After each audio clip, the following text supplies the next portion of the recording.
वहाला मित्र हिन सच्ची ॻाल्हि कार्यक्रम में फरीवार आंजो स्वागत करींदे मूंखे घणे ख़ुशी थिए थी कि प्रभु यीशु ख्रिस्त में पां मिड़े एकता जे बंधन में आहियूं। फक्त पांच न पण सॼी दुनिया जा प्रभु यीशु ख्रिस्त ते विश्वास करींदड़ मिड़े लोक साथे पां एकता जे बंधन में आहियूं। पां अॼु जे कार्यक्रम में यीशु ख्रिस्त पां भेरा पां विचे आहे, उहो कहिड़ी आशीर्वादित ॻाल्हि आहे। थेसालोनिकी समाज मंडल के संत पाउल जे पत्र जो अभ्यास करे टाणे पां नेरियो हो कि पाउल समाज मंडल जे लोक के महान सत्य सिखाए थो। पां हाणे थेसालोनिकी जे बीजे पत्र जो अभ्यास शुरू करे वारा आहियूं। मिड़े ज्ञान जा भंडार अहिड़ा परमेश्वर पंहिंजे अभ्यास में पां भेरा रहे ने उन जे हिन वचन जे अभ्यास मार्फत पां खे वधु आशीर्वादित कईं। तंहिं पां पहले थी शुरूआत थी ध्यानु ॾेई ईश्वर पिता जे वचन में अॻियां वधो। थेसालोनिकी समाज मंडल जे लखल पत्र में ने ॾिनल 22वीं आज्ञा प्रमाणे थेसालोनिकी समाज मंडल जो पहलो पत्र कंहिंखे वांची सुणायो तो ईश्वर चौक्कस ख़ासि आशीर्वाद ॾिनो हूंदो। थेसालोनिकी जे बीजे पत्र जी तारीख़ पण ईस्वी सन 52 थी ईस्वी सन 53 जी आजू बाजू में थेसालोनिकी जो पहलो पत्र लिखे पोइ टूंक समय में ज प्रेसित पाउल उन की ॿियो पत्र पण लिखे वे। पां थेसालोनिकी जे पहले पत्र में नेरियो त लॻभॻि हिकिड़े महीने करता पण टूंके गारे में प्रेसित संत पाउल थेसालोनिकी जो समाज मंडल स्थापे। एतिरे होॾा जा विश्वासी अञा बरोबर मजबूत थिया न हुआ। एतिरे पहलो पत्र घणे नवे सवाल उभा कए वे। प्रेसित संत पाउल हिन बीजे पत्र में उन सवालनि जा जवाब ॾिए थो। थेसालोनिकी जे समाज मंडल में प्रेसित संत पाउल तरफ से आवेल हिकिड़ो परिपत्र सभ्य के वेचे में आयो हो ने तंहिंसे होॾा जा विश्वासी घणे मुंझवण में पिया हुआ। ही खोटे परिपत्र जे प्रमाणे प्रभु यीशु ख्रिस्त ॿैयार अची विया हुआ ने समाज मंडल के भेरो स्वर्ग में कोठी विया हुआ ने जगत प्रभु जे ॾींहं में न्याय काल जे समय में वो पहले पत्र में नेरियो इन प्रमाणे प्रभु यीशु जे शुभ संदेश जे कारण उन जी सतावणी करे में आवे हुई ने तंहिंला उन जा अहिड़ा समाचार मनी गिरणा घणे सहिला हुआ। उ मंदा हुआ क मरण पामियल मिड़े विश्वासी प्रभु के मिलेला विने जो बाकात रही वियो आहे ने प्रेसित पाउल हिन बीजे पत्र में उन जो द्राह ने शंका छेटो कईं था ने उन खे जणाईं था कि यीशु साथे पां खे भेरो थिए जो प्रसंग अञा भविष्य में बने वारो आहे। नेरियूं बीजो थेसालोनिकी समाज मंडल के लखल पत्र बीजो अध्याय ने पहली कलम में कुरचें था। भा पंहिंजे प्रभु यीशु जे आगमन टाणे उन्हीं साथे भेरा थे जे बारे में आऊं आग्रह से विनंती कयां तो क प्रभु जे ॾींहुं अचे इन अगाऊ केतिरा बनाव बने वारा आहिनि। उहे बनंदा पोइ ज प्रभु यीशु जो ॾींहुं अचींदो। हुलड़ थींदा ने पाप जो पुरुष प्रगट थिए अहिड़ा बनाव पहला बनिया खपे। तंहिंला उन खे उन ॻाल्हि जी ख़ातिरी रखई खपे कि उहो अञा महाविपत्ति काल जे टाइम में आया नहीं। अञा महाविपत्ति काल जो ॾींहुं उन ते आयो न हो। लूका अनुसार शुभ संदेश जे 18वें अध्याय जी 8वीं कलम में प्रभु पिंड चवंदा आऊं आके चाहतो कि उन जे तरफेण में बिना विलंबे न्याय करींदा पण मानव पुत्र पृथ्वी ते अचे तॾहिं इनखे विश्वास मिलंदो कि न। संत पाउल पण थेसालोनिका जे लोक के जणाईं था कि सॼे समाज मंडल में हुलड़ थींदा। प्रभु जेको सवाल क्यों आयो इन जो जवाब नामेज अची सके। प्रभु ॿैयार पृथ्वी ते अचींदा तॾहिं उन खे विश्वास मिले वारो न आहे। स्थापियल समाज मंडल संपूर्णपणे विश्वास घुमाए वेंदे हूंदे। इनमें फ़क़्त ढोंगज हूंदो। इन ॻाल्हि खे बाइबल जे छिले पुस्तक संदर्शन जे पुस्तक में टेको ॾिने में आयो आहे। संदर्शन जे 4थे अध्याय में समाज मंडल के पृथ्वी परनू प्रभु यीशु वटे कोठी गिने में आई आहे ने हुते रही आहे।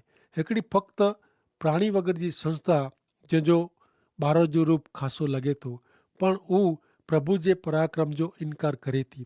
ही संस्था बई कोई न पण संदर्शन जे 17वें अध्याय में जणावेल महान वेश्या आहे।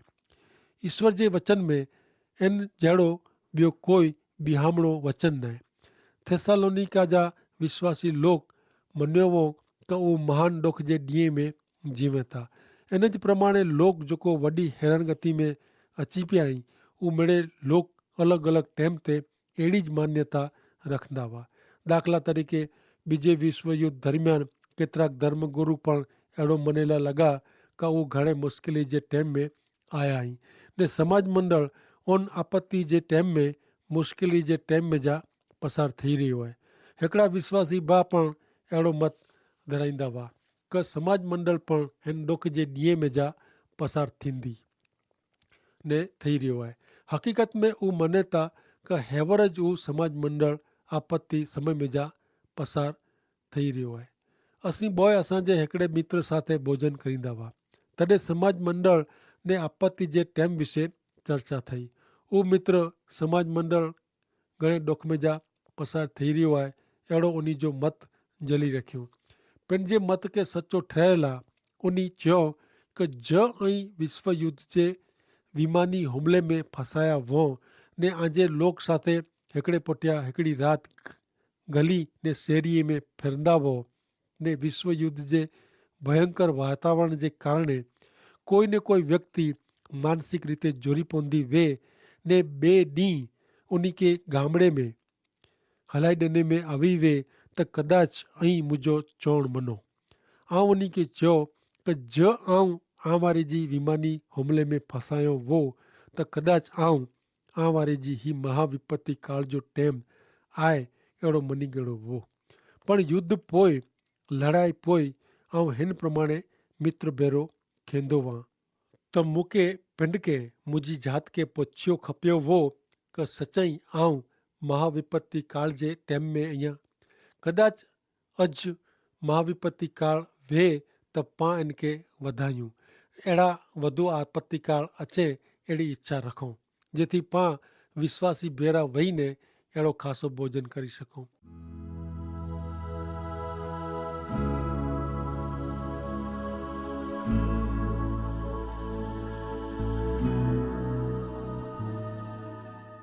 आपत्ति काल जो वर्णन जेको बाइबल में ॾिने में आयो आहे उहो ॿिए विश्व युद्ध करता वधू भयंकर आहे।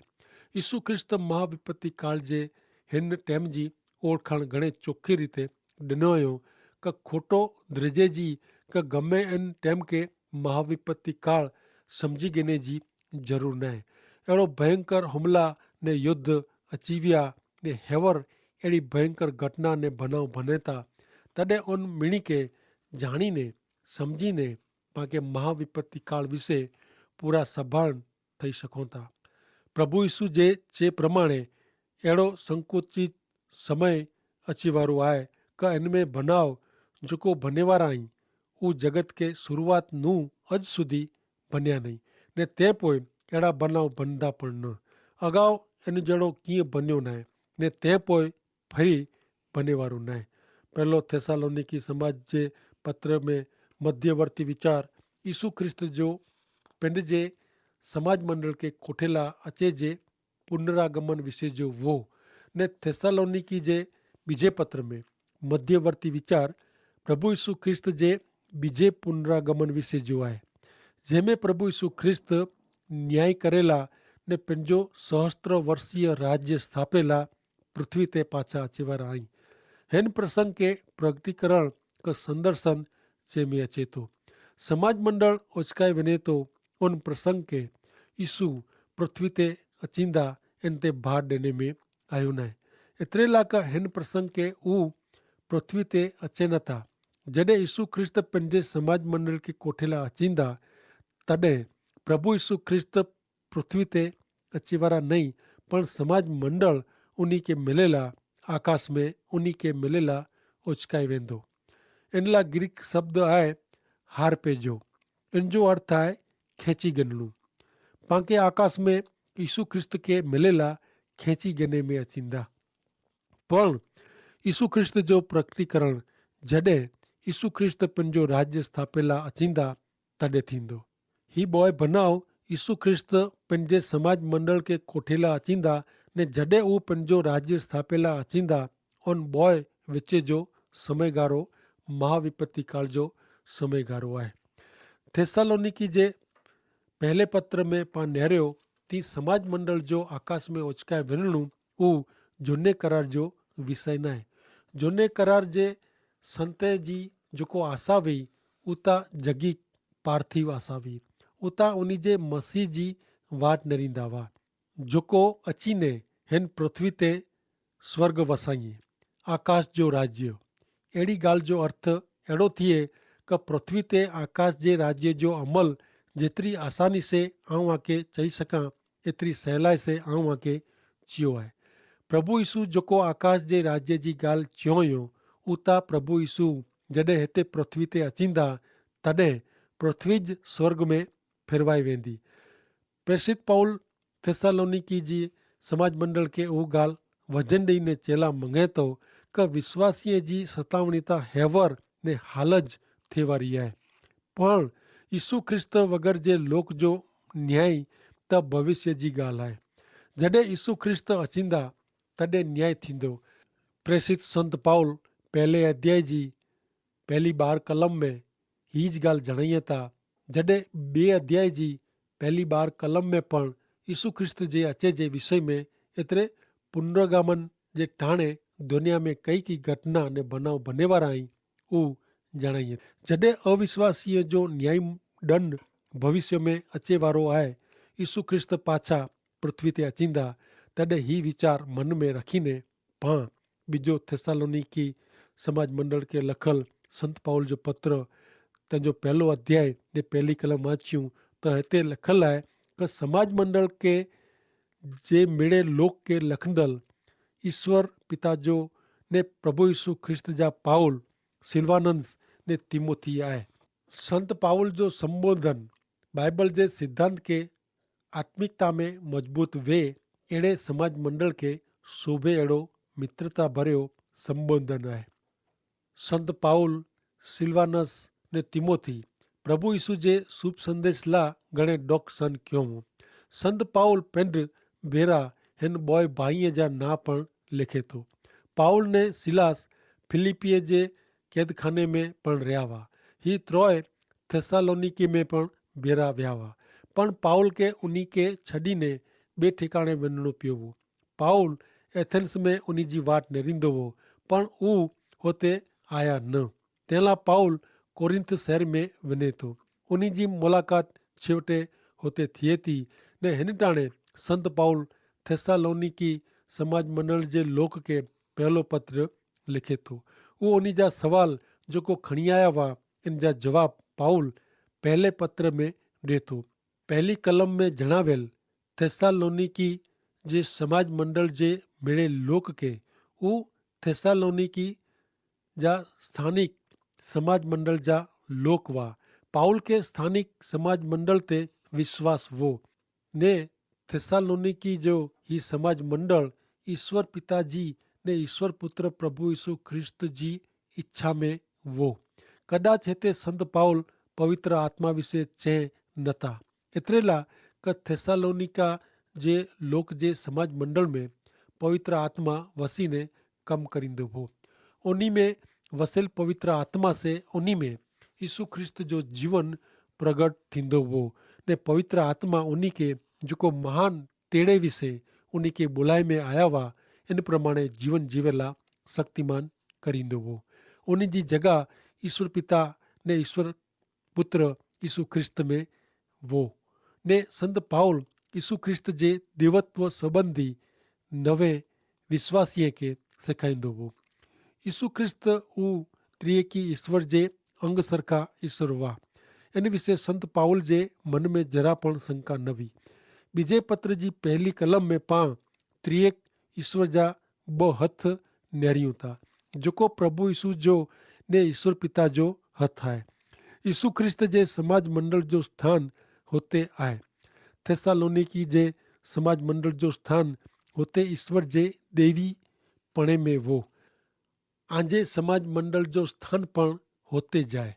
खास गाल उहा आहे कि आजे समाज मंडल जो ना गमे उहो वे, पण અહીં ને ॿिया सच्चा मिड़े विश्वासी यीशु ख्रिस्त में અહીં तेला स्थानिक समाज मंडल जो महत्व घणे है। सच्चे विश्वासी में पवित्र आत्मा वसे तो ने इनकी शक्ति से उस स्थानिक आजू बाजू जे समाज में, शहर में, राज्य में ने दुनिया में ईश्वर जे अजवारे जड़ो जीवन जीवी वताइए था। विश्वासीय के संत पाउल शुरुआतનું જ ही संदेशो दिए था। ही पत्र वांचींदे पाला पण ही संदेशो आहे कि पां मिड़े प्रभु में अॻियां वधो ने उन्हीं जे राज्य जा हक़दार बनो। मित्र, पां हक़दार बनो उहो पाला ज कमु थियो, पण जॾहिं पां ॿिए जो वीचार कयूं था तॾहिं ज पां सच्चा ॿेला कंहिं मददगार बनी सघूं था।